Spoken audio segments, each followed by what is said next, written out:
ከበደ ከመሸብኝ መጣሁ ደጃፍ ላይ ቆምኩኝ እንዳልገባ ፈራሁ በደሌን ሳትመዝን ግቢ ብትለኝ ኃጢአቴ ከበደኝ አላራመደኝም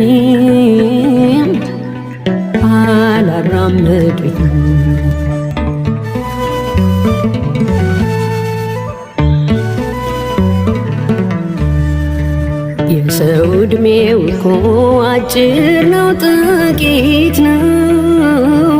እንዴት ነው ሳላውቅህ ዘመኔ ያለቀው ጉብዝናዬን ዓለም ስቃ ተጫውታበት እንዴት ብዬ ልርገጥ ደጅህን በድፍረት